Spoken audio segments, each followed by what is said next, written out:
Welcome to SAM Conversation, a program of South Asia Monitor. Today we are going to discuss what China has done to Tibet and to Tibetans, how China has exploited Tibet and Tibetans.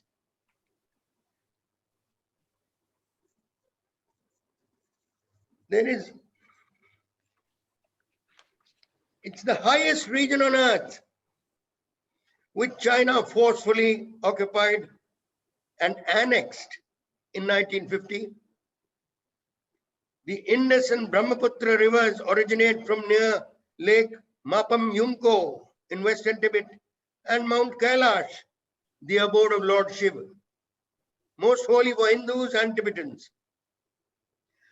China occupied Tibet, if you can say Pakistan occupied Kashmir. What we are facing is China occupied Tibet, which is about 2,500,000 square kilometers and very rich in minerals and other rare materials.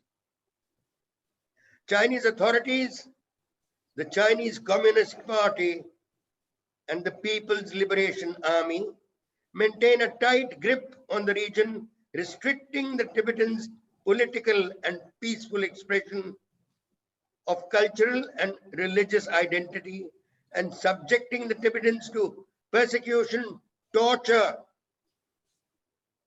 imprisonment, and extrajudicial killings. Today, 30th August 2021, marks exactly 1 year of the Indian Army occupying the Great Kailash Range by complete surprise. In 53 years since 67, this was the third rude shock for the CPC and the PLA. The first being in September-October 1967 in Sikkim's Nathula and Chola. The second being on 15-16 June 2020, a year ago, at Galwan, where the PLA, after killing 20 Indian soldiers, including one commanding officer, were in the counter-attack, so to speak, by Indian troops. Probably over 100 PLA soldiers were killed, mostly with bare hands or the same crude weapons which they were using. Since then, the PLA has disengaged twice, but certainly not totally. After contaminating the world from Wuhan Institute of Virology, PLA has made many other encroachments. But what is most disturbing is forced labor of Tibetans, forced recruitment into the People's Liberation Army, and genetic experimentation on Tibetans. On 30th August last year, part of the rude shock was to actually confront Tibetan soldiers of the Indian Army. Now, without dwelling much more, let me introduce the panel, please. It is my pleasure to welcome Mr. Jayadeva Ranade, Additional Secretary, Cabinet Secretariat, Government of India, and President of the Center for China Analysis and Strategy. Lieutenant General P.G. Kamath, a highly decorated general officer, has served on all the borders of India in very eventful situations, operational situations, has been awarded gallantry awards, and was the defense advisor with the High Commission of India to Malaysia and Brunei. Dr. Tsewang Dorji, it's a pleasure to have you with us. He's from the Tibet Institute, Tibet Policy Institute. Dr. Tsewang Dorji from the Tibet Policy Institute. He has done extensive study in the Sino-Indian border and other issues. Jayadeva, may I request you to please get the ball rolling? It's a pleasure to be here, Col Anil Bhat, again on your show and to discuss such an important topic at this time. I think your opening remarks that like the Chinese have a Pakistan-occupied Kashmir, Tibet is actually China-occupied Tibet. But let us get cut to the chase and come to the 3 or 4 points that you talk about. The first thing I would like to mention is that the 14th five-year plan and long-range objectives that were approved by China's National People's Congress, their version of a parliament, on the 11th of March, unveils a huge number of infrastructure projects in Tibet, including the world's largest dam on the Great Bend of the Brahmaputra, which directly impacts us.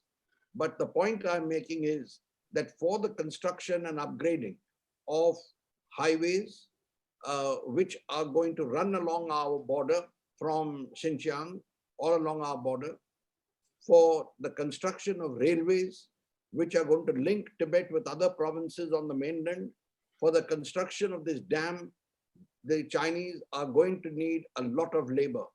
And that is bound to be Tibetan labor. They are going to be dragooned into these construction sites.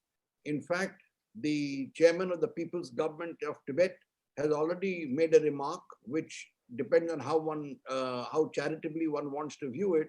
He has asked the Tibetans to set up small businesses near the construction sites, indicating to my mind, one, he's wrapping the construction in a sort of in sweet tones by saying there is a business opportunity, but actually indicating that this is a long-term project and they are going to be there.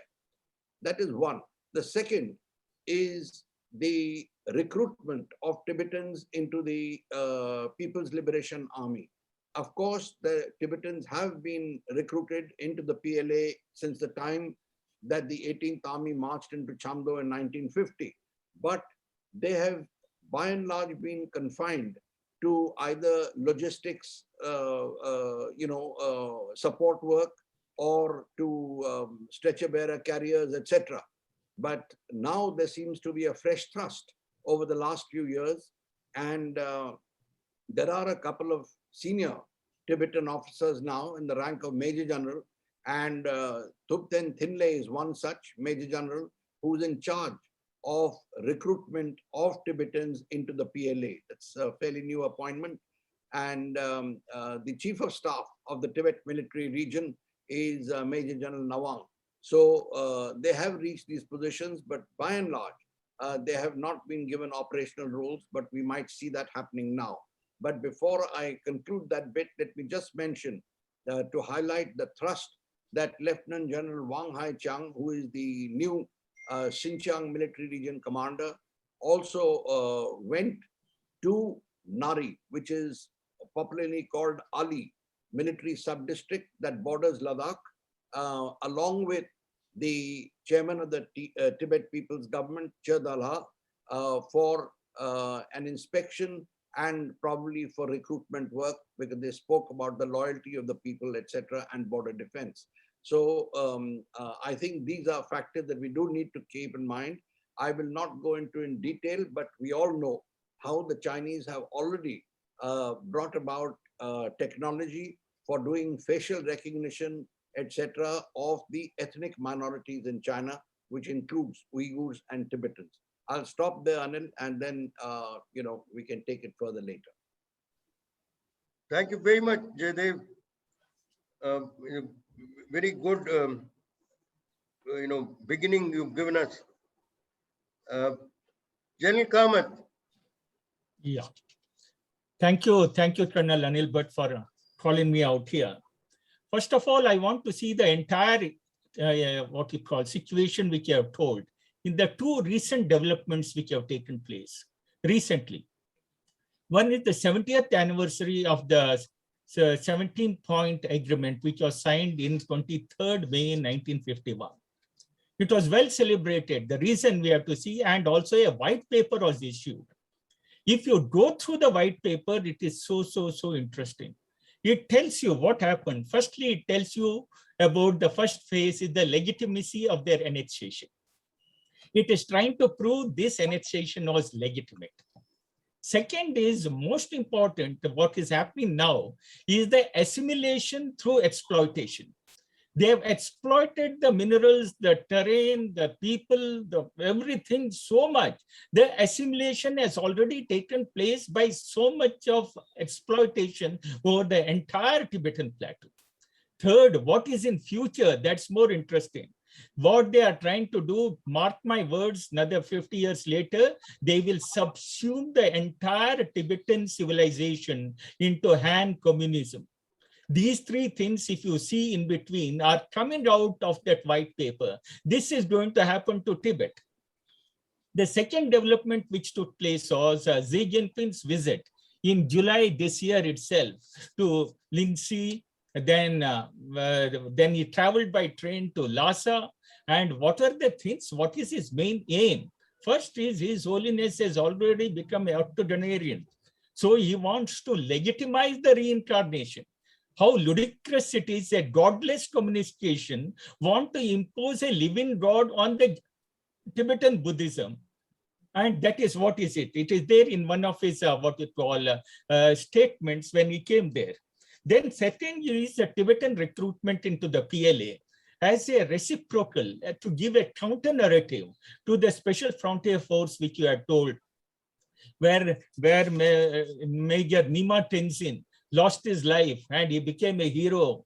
It was such a sentimental, what we call, enthused the entire Tibetan diaspora that here is one who is trying to take back his motherland, and he died in that effort. And now what is the Chinese want to do? They want to give a counter narrative. If the Tibetans outside are coming and attacking Tibet to free the motherland, there are enough Tibetans of motherland China who are trying to defend the Tibet.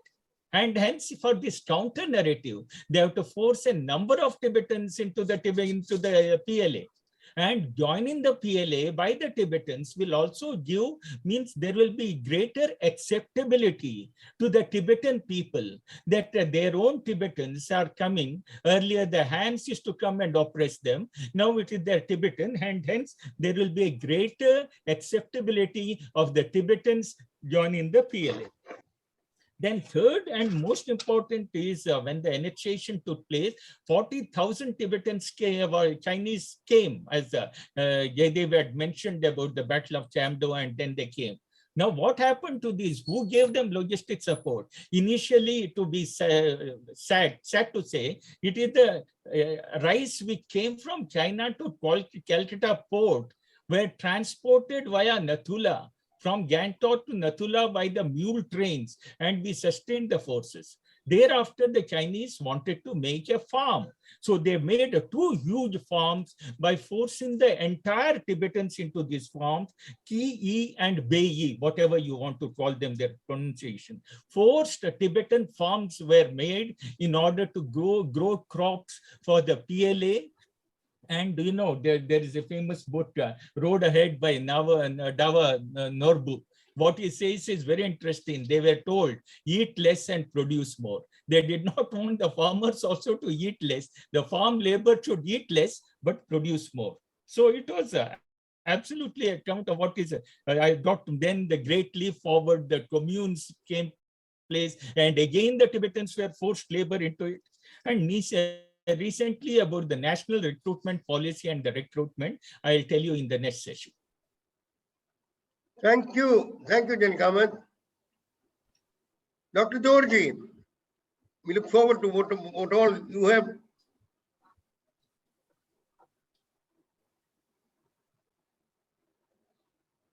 Thank you, sir. Can you hear me right, sir? Yes, please.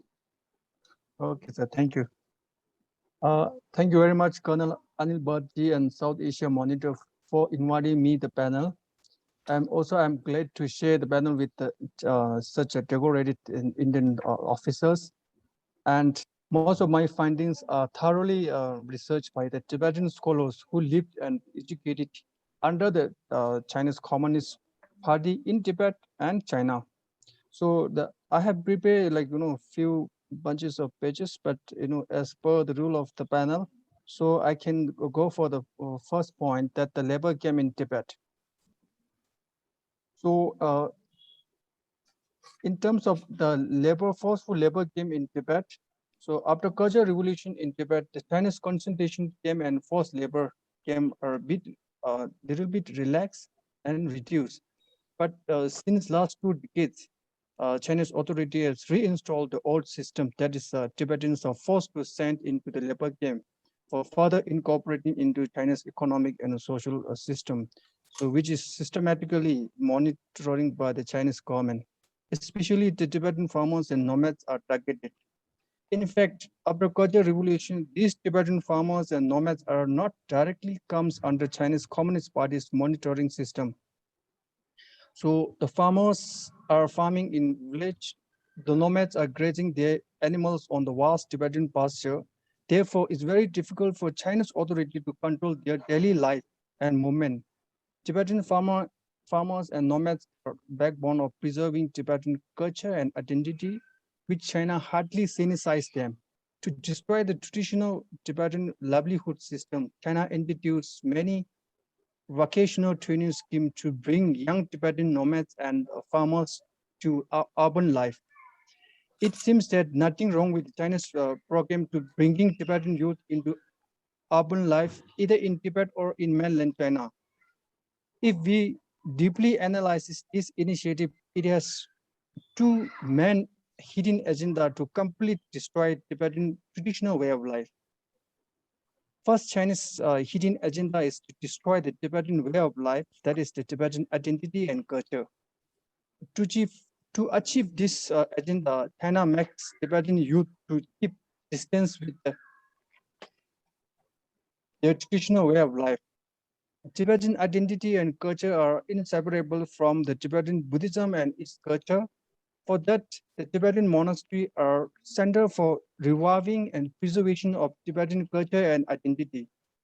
For giving vocational training in a labor game for Tibetan youth and indoctrinating them, create a disconnection between their relation with the spiritual and traditional life of Tibetan. In fact, China has tried to make them physically in Tibetan but mentally in Chinese.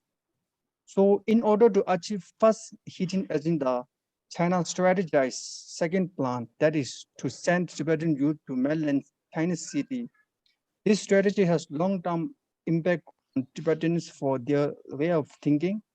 In the name of poverty evaluation in Tibet, China has sent the Tibetan youth to do something for getting vocational training in China's cities. So whatever Tibetans wants to do something in terms of skill or vocational training course in Tibet, but the Tibetans has no choice, but they have to go mainland China. For instance, there's no vocational training center in Tibetan Autonomous Region. If China really care about the unemployment problem in Tibet, why don't they establish such a center in Tibet itself? So this is serious question for Chinese authority, how sincerity the effort to send Tibetans in labor camp. After that, sending Tibetans in labor camp in China, they attempt to adopt Chinese way of thinking and its atmosphere. To go China, the medium of communication is Chinese. Therefore, the Tibetans struggle to learn Chinese language to communicate. After that, they are engaging into Chinese characteristic of economic system. They slowly adopt in the Chinese way of thinking and its atmosphere. After 10 or 20 years, these Tibetans already incorporate into Chinese way of thinking rather than the Tibetan way of thinking. After all, these Tibetans hardly exit from that system, even if they feel to exist. So this is how China systematically syncretizing Tibetan into Chinese characteristic of socialism. So is the how the Chinese forced the Tibetans in labor camp to synthesize the Tibetan way of life into Chinese way of characteristic. So here I can stop here, sir. Thank you, Dr. Dorji.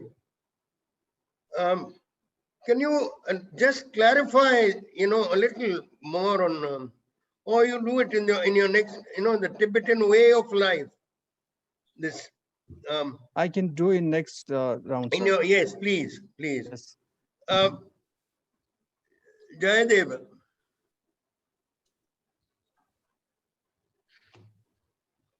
Couple of points, if I may, Please. pick up from what has been said, which will hopefully add to our discussion and maybe introduce one additional factor, which is not directly linked, but I think it is impactful as far as we are concerned. Firstly, General Kamath made some very interesting observations in a very incisive kind of argument which he put forward. But to me, the conclusions seem to be, though I know he didn't mean it that way, present a bit of a bleak picture. So let me just mention two things here. Firstly, that the fact that they're celebrating the 70th year of the 17-point agreement, the fact that they have issued a white paper still means that they're trying to justify their occupation of Tibet. I mean, after 70 years, that should not really be necessary. Secondly, as far as the assimilation, with both the previous speakers have spoken about, there are a couple of points I'd like to add to strengthen the arguments that they have made. One, I look upon what is happening, really speaking, as a battle for the minds and the soul of Tibetan people. 6 million Tibetan people. As I think someone said, the godless atheist communists are trying to teach religious canons of Buddhism to the Dalai Lama, who is in fact the living God, as he is called by the Tibetans. That's a very strange phenomenon. Then the monks and nuns in Tibet are being told to adapt, and I'm quoting here, adapt Tibetan Buddhism to socialism. Now, how are you going to adapt a religious way of life, if I may call it, which has existed for thousands of years, into something new called socialism? This is a dilemma, but of course the Chinese in their own way have found certain methodologies which they're trying to put forward. But in the process, what they're doing is converting the monks into religious cadres of the Chinese Communist Party. They haven't succeeded, but they're trying. The third, and I think I'm just doing this to endorse, in fact, what has been said, they have now started replacing Tibetan with Chinese as the primary language in the ethnic Tibetan schools inside the Tibet Autonomous Region. Till now, it was being done in Tibetan regions outside the Tibet Autonomous Region. Now it's being done inside. Obviously, there's opposition. And as I think Tsewang said, make the Tibetans look Tibetan on the outside, convert their thinking on the inside. But it is also a way of luring them because all the examinations inside Tibet for jobs are conducted in Chinese. So these are factors that are coming into play. And the chairman of the Tibetan government, Cherdala, has also said that they are going to introduce a new encyclopedia which will have a new version of Tibetan history and Tibetan culture. As he said, of course, the correct version, but it will be a new version. This is what they've done in Mongolia, for example, where Genghis Khan, his role has been diminished in a Mongolian autonomous region. So these are the step-by-step things that they are doing. I'm not talking about assimilation, which General Kamath spoke about, through the Shaokhang border defense villages, where they're mixing the populations, etc. But the impactful point also that I wanted to introduce in this conversation was the special meeting, and I underline the word special, that Xi Jinping held with nearly 400 military officers in Lhasa on 23rd July. there was all those present were of the rank of colonel and above. And there were 4 generals, there were some lieutenant generals, etc. present, all of the Tibet military region. The army officers here will understand exactly what I'm saying. No one, as far as I know, from the Xinjiang military region was present, which means the sectors of Hotian and Ali, which looks upon Depsang plains, etc. But it was the Tibet military region, and also present was the commander, the new commander of the PLA's Special Strategic Support Force, which is the one, as you know, responsible for cyber, for space-based warfare, etc. So I'm just going to conclude by just saying that I think we should take note of this. People do not address these meetings of high-level officers or restricted to high-level officers unless there are some instructions or discussions of a meaningful nature that take place. And therefore, I would say that we do need to be on alert as to what's going to happen along the rest of the length of the line of actual control. I'll stop there. Thank you.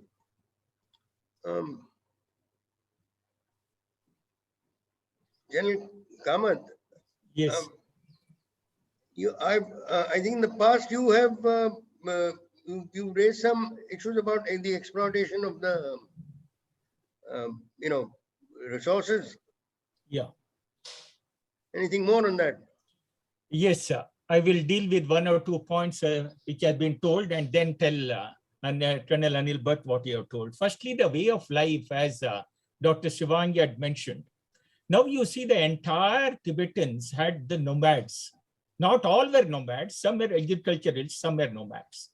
They had their traditional pastures for thousands and thousands of yaks.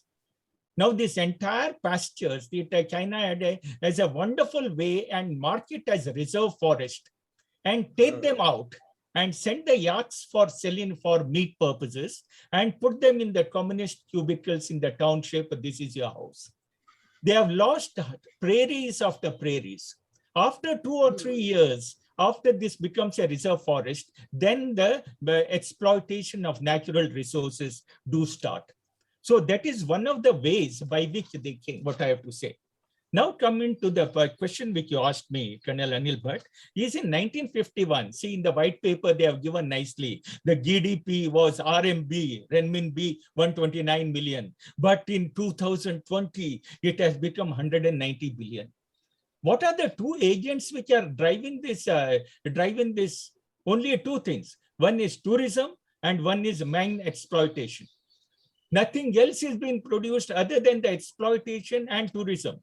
And that's why certain religious places and all have been given state money in order to make it up well, so that they want to showcase a photo opportunity to show that we are preserving the Tibetan culture.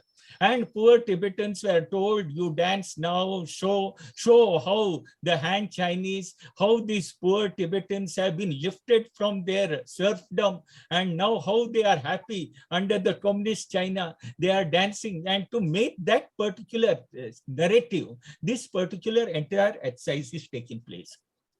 Presently, in China, there are 3,000 mining sites. All precious metals, gold, silver, coal, chromium, and molybdenum, potash, uranium, rare earth materials are all there. Why go very far? Don't go into this one. Just 68 kilometers of east of Lhasa, there is Gyama, what you call mining center, where 83 people died in 2013, which has got all, it's a multi-metal, what you call mining center. And a smelter is also there. What happens is tons and tons of ore are done by open strip method, so that the mining is not costly. They will only destroy the civilization, the terrain, the topography. And they are also sacred places for the Buddha, for the Tibetan Buddhist. Many hills are got sacred places. These are being devastated, and the huge, only about 10-15% is actually the what you call metal. Rest of the 80-85% becomes a sludge. Dr. Dorji, Sir, sir, before I go through the second point, sir, I would like to know the brief discuss about how important the Tibetan way of life and its impact to like this synthesize. So like when we talk about the Tibetan way of life, so we mean to the livelihood of the nomads and Tibetan farmers, because if you look at the livelihood of the Tibetan nomads, it seems that like the nomads are like grazing their animals in the vast the Tibetan pasture, but in fact the nomads are the preserving the Tibetan ecology. So the Chinese came for Tibet is not because not for the Tibetan people, they came for Tibetan resources and Tibetan land. So the Absolutely. Tibetan nomads, they Tibetan nomads, they occupy the huge chunk of the the land mass for grazing. So reduce the Tibetan nationalism, they try to destroy the monastery. So if China destroy the monastery, the international pressure will come to the Chinese government and then try to something say. So try to avoid that pressure. What China do is that China try to connect monastery versus the monkhood. So at the present situation in Tibet, what China does is that the Chinese authorities are not allowed to young Tibetans to be a monkhood. So in the Tibetan traditional, like the how the monks to become the how people become the monks in the sense like when you are very small, so you can join for the monkhood, and then you have to adopt in the monastery and you have to study the monastery education, and after you become the beaker, so you can play the role in this traditional way of life in terms of the monastery education. The Chinese authority not allow Tibetan young, young men or young, like girls, not to join in the monastery or nunnery. So only them to join after 21 years. When you become 21 years, you are a young man. You are not, you are not really, meant to study about the Tibetan script and Tibetan Buddhism. So you are not automatically you will not willing to join the monastery.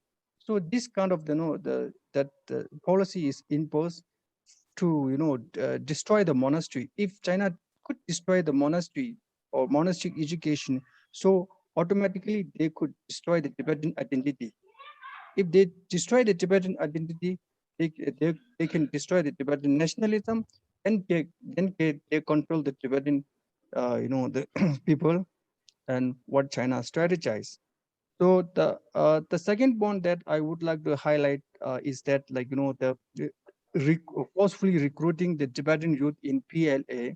So in this context, like my view is quite deferred to Jayadeva Ranade sir and like what General Kamath. And for my understanding and my the finding is that like Tibetans are hardly recruit in the PLA regular army, because like China never trusts the Tibetan anymore. And like for instance, I give you one like historical. The fact is that since 1989, like after collapse of Soviet Union, China start reduced to like recruit the Tibetan into the PLA, because like what China learned from the Soviet Union is that like the during the Soviet time, the Soviet has given recruit so many ethnics in the Soviet soldier. Like after collapse, like these soldiers who know how to fight, who know how to use the gun, who know how to use all the military tactics and all these things. So these the soldiers who train under the Soviet Union, they fight against the Soviet. So this lesson China learned, and after 89, China, the start reducing to recruit the Tibetans in PLA. Like we, the fact is that like we know that there's the few Tibetans who are recruited in the Chinese, like regular PLA army, like what like Jayadeva ji said about like but it's very few Tibetans, because China has no confidence to recruit the Tibetans in the Chinese regular PLA.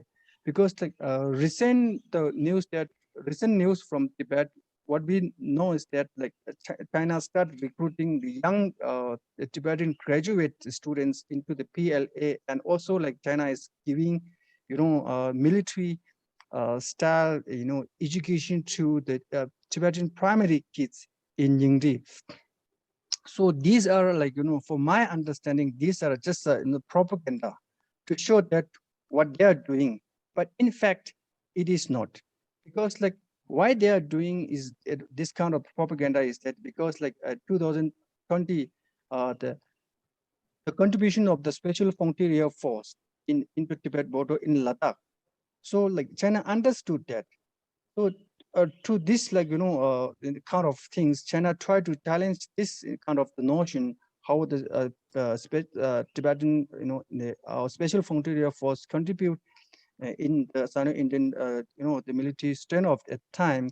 So this China tried to show some kind of the propaganda. So for that, like, for my, the process, they say they say that, the kind of the news that we heard from the Tibet is just a propaganda to show, like India and, the rest of things that, there's a speculation is that in near future, the Tibetans from inside and Tibetans from, India, they fight, fight at the inter-Tibet border. There's a speculation. In fact, that is, for my understanding, it is not work at all, because in India, like, there's a bunch of the Tibetan, exiled youth who are in the establishment, because like both India and Tibetan administration, they have some confidence to this young man, but but it contrasts to in Tibet, because China has not, the China has not confident to to recruit the Tibetans in the PLA regular army, but there are few Tibetans who are in the PLA battalion, but they are very few, and maybe like six, seven Tibetans in one battalion, or like eight, seven Tibetans in another battalion. But and more like, my information is that like the China has discouraged to the Tibetans to join in the PLA, the regular soldier, because China is making so many criteria to make them not applicable to, to join in the PLA, for especially for Tibetans.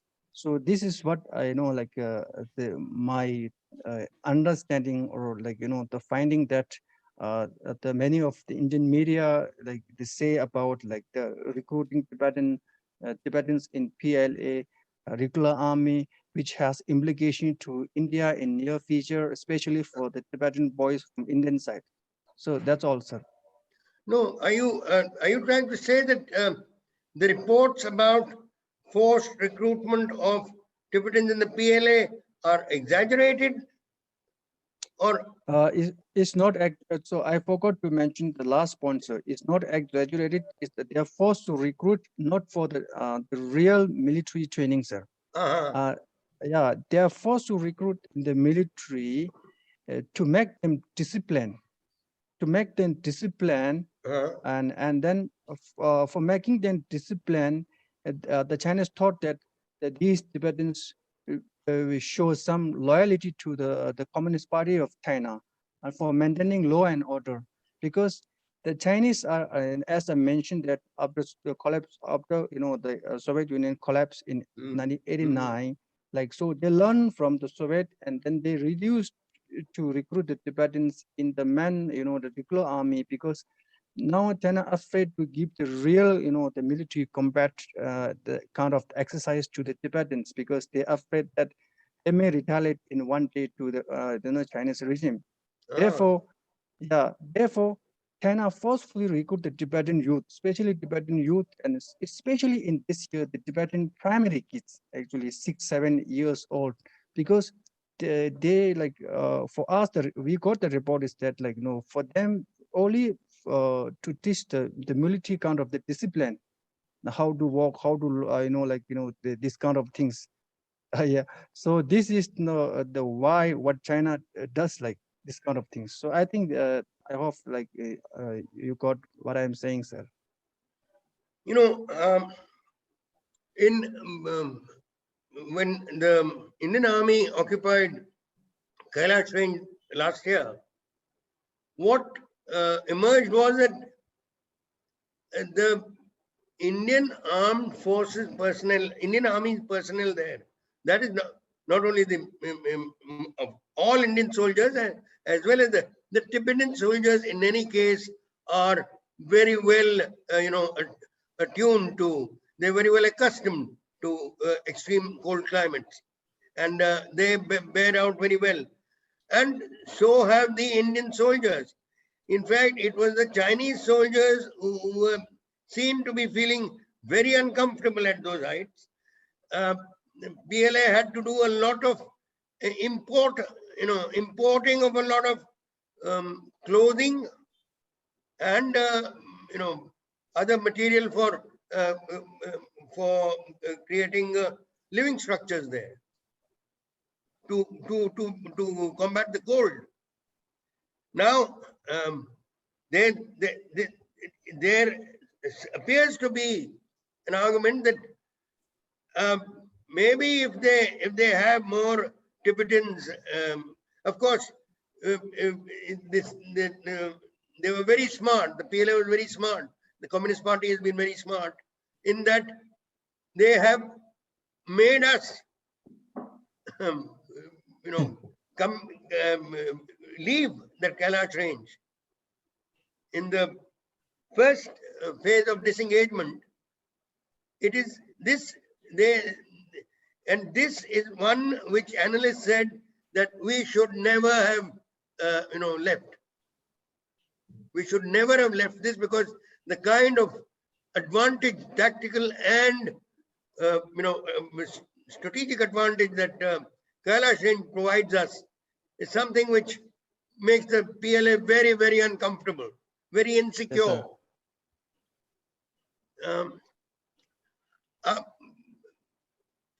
Jayadeva, would you like to throw any light on this? Couple of points, Anil.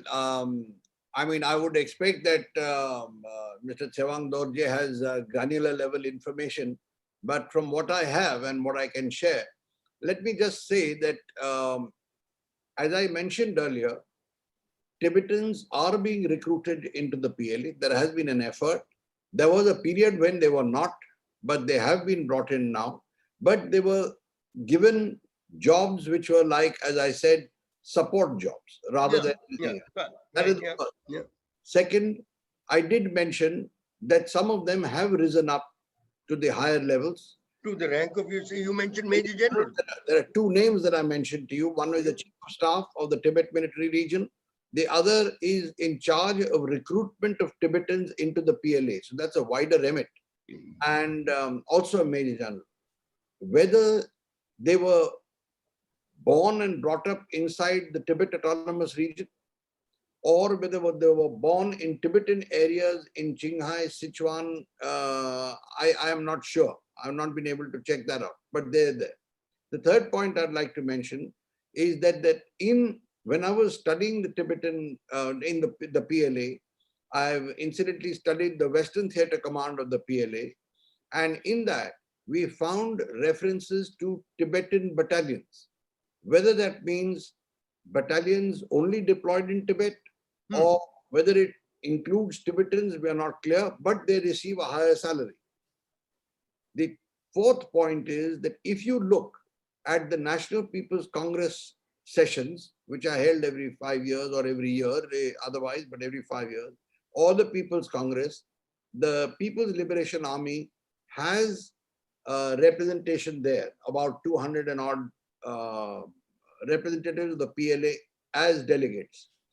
Now, if you have a look at that, you do find Tibetan names. Under Xi Jinping, the number of representatives from Tibet in the PLA delegations seems to have come down, but they are there at various levels. So I would not dismiss the fact that Tibetans are there. I can say that they certainly are. How many is a debatable point. And finally, let me just say that while, and I understand exactly where Tsewang is coming from, what his concerns are, But let me also point out that when the Tiananmen events happened, as you know, 1989, the authorities, Chinese authorities, brought troops from outside which were non-Han because they had to subdue the Beijing people. And primarily, they brought in Mongols, etc. So that is also a point I think we need to keep in mind. And just around the time of Galwan, after Galwan, there was an effort to step up recruitment of Mongols from the Inner Mongolia Autonomous Region for deployment in Tibet, which led to, of course, some protests there. So I'm just mentioning these points to say that, and finally, let me just say that last week or week before, there are reports that the Chinese have started saying or have issued instructions that middle school and high school students will get subsidies up to 50% of their school and education fees if they agree to join the PLA. So they are making efforts to recruit people. Whether they succeed or not is a different point. How many there are, I have not yet able to figure out, though I have tried to look for it, but I've not been able to figure out. But I just thought that these facts I should place before this. No, I'm glad you did. It's these are very interesting and very significant. Your inputs are most welcome. Thank you. Kamath. Yeah. Coming to the same point that Dr. Tsewang and Dr. Jayadeva had talked about, there is absolutely what I have seen the figures. There are 2.1 million Chinese PLA army. Out of that, around 4,500 are supposed to be the total Tibetans employed. This is the figure I have got, but I do not know. I cannot verify, but I have seen the figures. For every million? No, total 4,500. Okay, total 4,500. Total 4,500. When there is 2.1 Hans and Mongols and Manchus and whatever, the Tibetans are less than 4,500. Firstly, there is also a Tibetan militia which is operative only, as rightly said by Jaydev, it is for the logistic duties. And recently, one the Miman Choten is a force which has come in, which is actually one force has already been come, and second is under training in Chumbi Valley at Farizon. This Miman Choten is the entirely Tibetan force, again for logistic, patrolling and surveillance duties. This particular force has been deployed in Chumbi Valley, and the next force after getting Farizon training is likely to be deployed in further in front of Ladakh as well. But the biggest factor, where I may agree with Dr. Dorji, is that it is very difficult. They will not have the loyalty factor. So the stringent recruitment, that is first they should know Mandarin.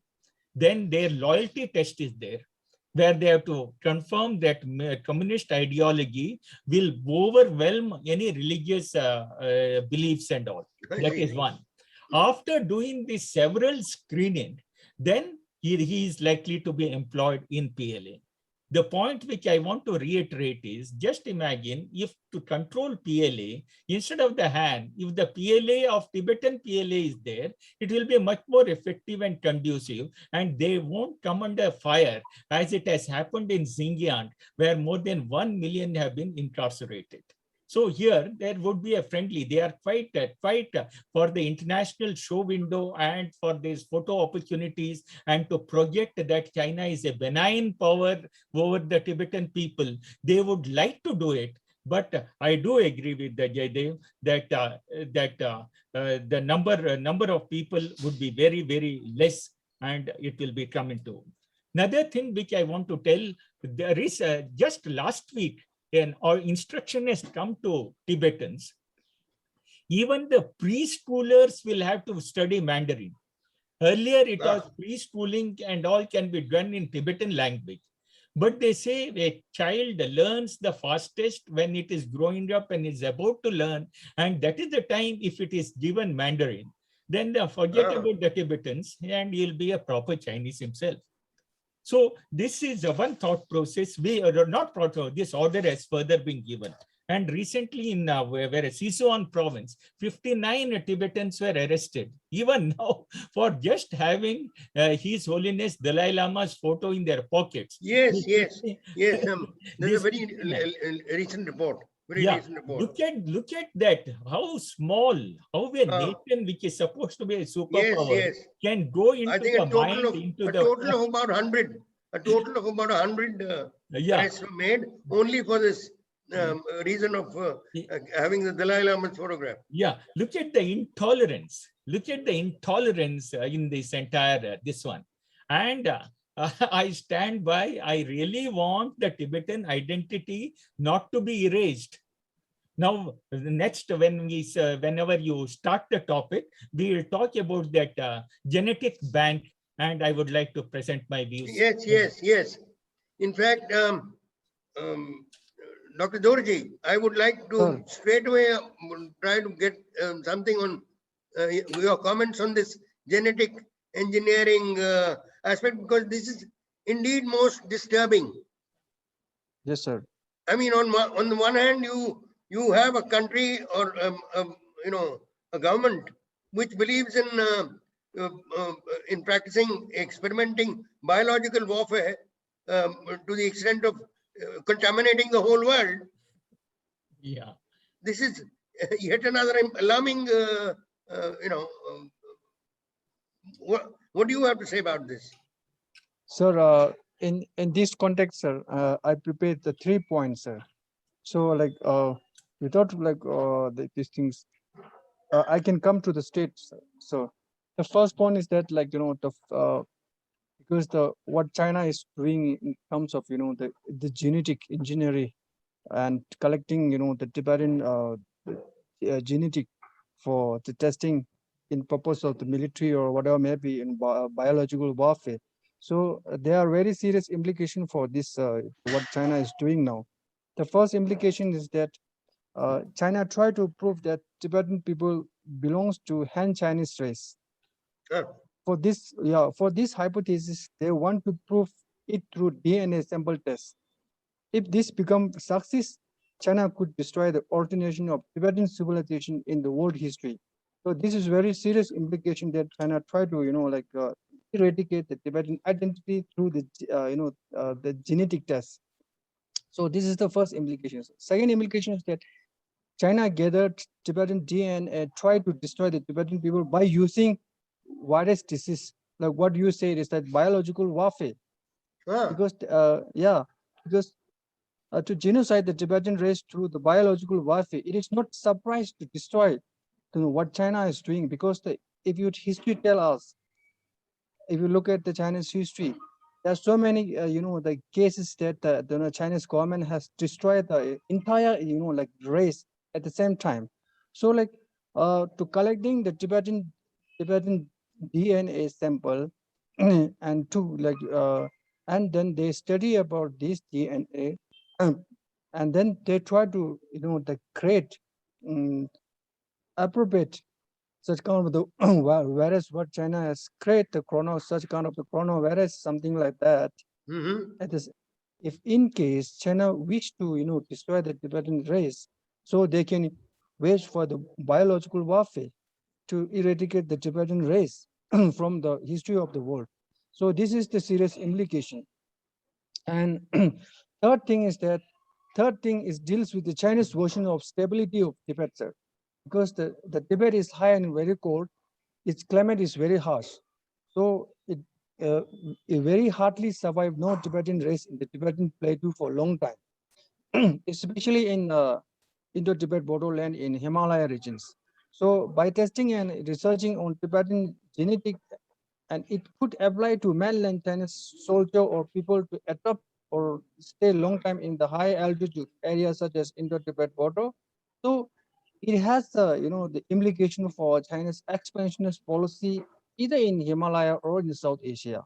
So this is the serious matter as we talk about before, sir, because like after Galwan incidents, like so the China understood that like those who came from the mainland China or other ethnicity, not from the Tibet plateau, each soldier has no, like adaptation to adopt such kind of the harsh climate, such in the Indo-Tibet border or other, like high altitude areas in the Tibet plateau.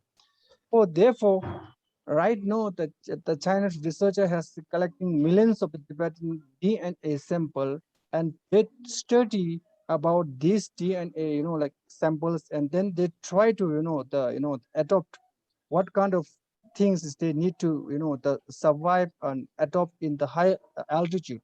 So this kind of the research may apply to the Chinese soldier, those who came from mainland or other Chinese people, to to keep them in the Tibet plateau, as well as especially in the Indo-Tibet border, because not only these things is happening, because the civilian perspective also China start, the China start implementing the this the policy that relocate what the, I think the Jayadeva Ranade have more information on these things, relocating, Okay, okay. relocating No, Tibetans in very, the Tibetan border um, region like that.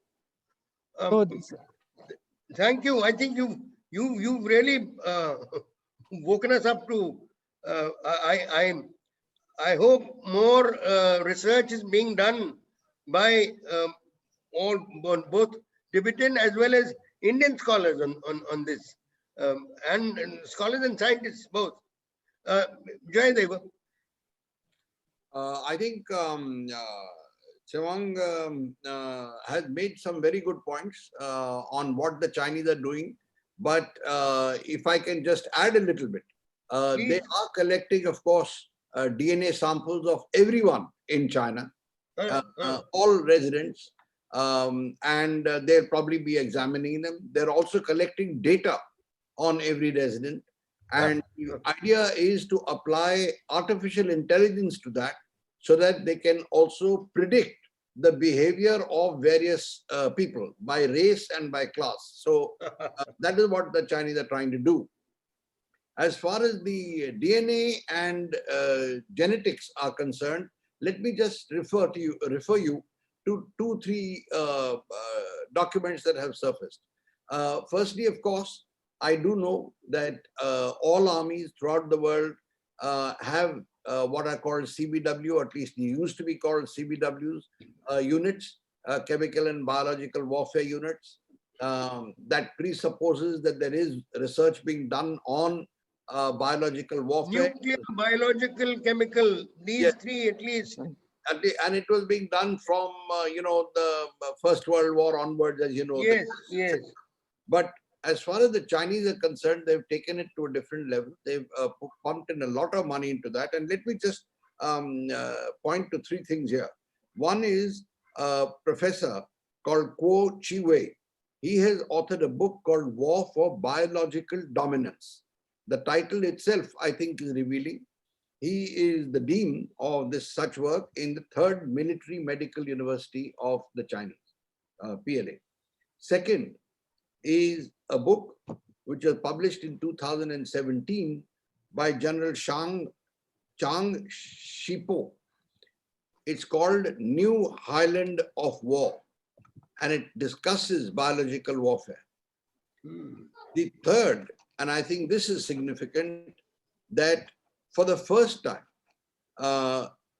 in 2017, the National Defense University's flagship book, Science of Military Strategy, which every PLA officer goes through and others also read, included a biology as a domain of military attacks as a separate chapter, and that included discussion of, and I quote, specific ethnic genetic attacks, unquote. In other words, depending on who you are, the virus will be tailored to target that particular person with that kind. Now this, that particular community, this is very, very ominous. When you very honest, no doubt. with the collection of DNAs, when you link that with the collection of data for predictability, it's an ominous sign. So I just thought that I'll put it here. I don't have scientific data on what's going on, but China has many labs which are working on this. And as you know, once the civil military fusion project has started, there is no difference between a military and a civilian institute. And many universities are working Thank you. I must thank you specifically, because these are aspects both which Dr. Tsewang Dorji and you brought out, and I'm looking forward to what Kamath also will bring out.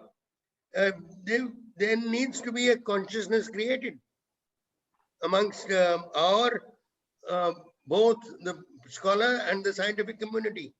Kamath, please. Yes, I want to, or rather wanted to tell you.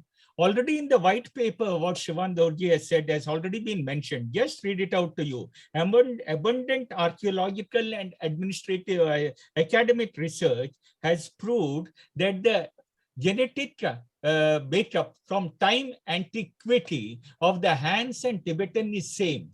They came through and evolved through the same process, but there was a divergence 8,000 to 15,000 years before. It already says, and there is a similarity in blood, culture, and language.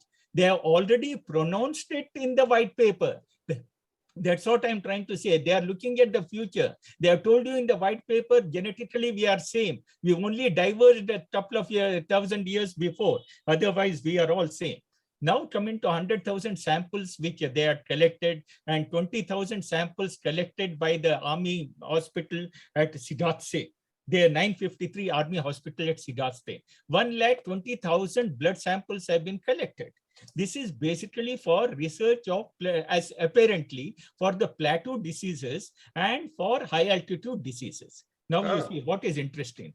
Tibetans are already genealogically endowed with an asset to operate in the rarefied atmosphere of the high altitude. Now, when they found that the lowlanders and lowlanders could not perform as well, already within first year, the entire troops have been relieved and the fresh troops have come.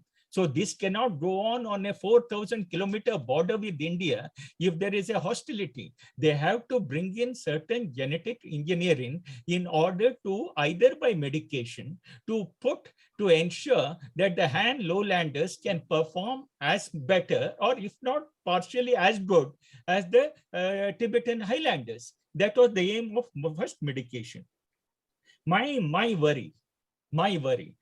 worry is easier method is to intermingle the two 1,400 million hands with the 6 million Tibetans by manipulation, by settlement, by legislation, by coercion, by manipulating their locations in such a way that the next generation, whatever is born, the Tibetan, so I am talking a bit higher, please pardon me if I have gone out of the Tibetan generation is wiped out and the Han and the Tibetan combined together, some sort of the soldiers will come up in order to man the 4,000 kilometers long border.